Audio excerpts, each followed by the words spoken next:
अस्सलाम वालेकुम, welcome to Dawn editorial. Police ने फ़ाइल किए, रजिस्टर किए। यहाँ पे पुलिस हमारे पास नाउन है और फाइल वर्ब है। 3 केसेस, क्या पुलिस ने फ़ाइल किए? 3 केसेस अंडर प्रपोजिशन है और ये अटैच है, लिंक्ड है किसके साथ? पैका के साथ। यानी कि किसके अंडर उसने 3 केसेस पुलिस ने फ़ाइल किए हैं? पैका के अंडर। पैका क्या है? ये एक्ट है।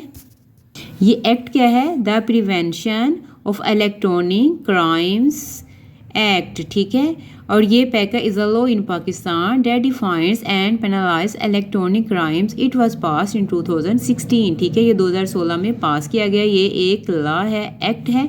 किसके खिलाफ? फॉर डीप फेक, ठीक है। डीप फेक हमारे पास नाउन है, लेकिन यहाँ पे ऑब्जेक्ट के तौर पर इस्तेमाल हो रहा है कि पुलिस ने फाइल किए हैं 3 केसेस अंडर पैका एक्ट के अंडर। किसके लिए? 4 के लिए, डीप फेक कंटेंट के लिए। यानी कि जो कंटेंट था, जो मवाद था, वो क्या था? डीप फेक था, ठीक है। डीप फेक क्या है हमारे पास? इसमें वीडियोस होती हैं, साउंड्स रिकॉर्डिंग होती हैं, जिनको रिप्लेस कर दिया जाता है समवन एल्स फेस और वॉइस के साथ with that of someone else, किसी दूसरे के साथ, ठीक है।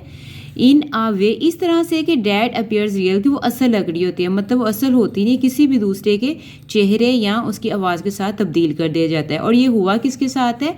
I generated. आई क्या है? Artificial intelligence generated. Artificial intelligence से तैयार करदा जो इमेजेस थे, जो तस्वीर थी, वो किसकी थी? ऑफ सीएम, चीफ मिनिस्टर की थी। अपलोडेड, जो कि अपलोड की गई, ये पार्टिसिपल है, यानी कि second form of verb use हुई है। इसका मतलब है कि ये पास्ट की बात की जाइए। अब कहाँ पे की? ऑन सोशल मीडिया पे अपलोड की गई। यानी कि मरियम नवाज़ की तस्वीर को सोशल मीडिया पे अपलोड किया गया और वो क्या थी? आर्टिफिशियल इंटेलिजेंस से तैयार करदा तस्वीर थी। उम्मीद है ये आपका एडिटोरियल क्लियर है। इस तरह के एडिटोरियल के हमारे चैनल को सब्सक्राइब करो। इंशाल्लाह आपके लिए लाएंगे मज़ीद इन्फॉर्मेशन। अपना ख्याल रखिएगा। मिलते हैं इंशाल्लाह नेक्स्ट एडिटोरियल के साथ। अल्लाह हाफिज़।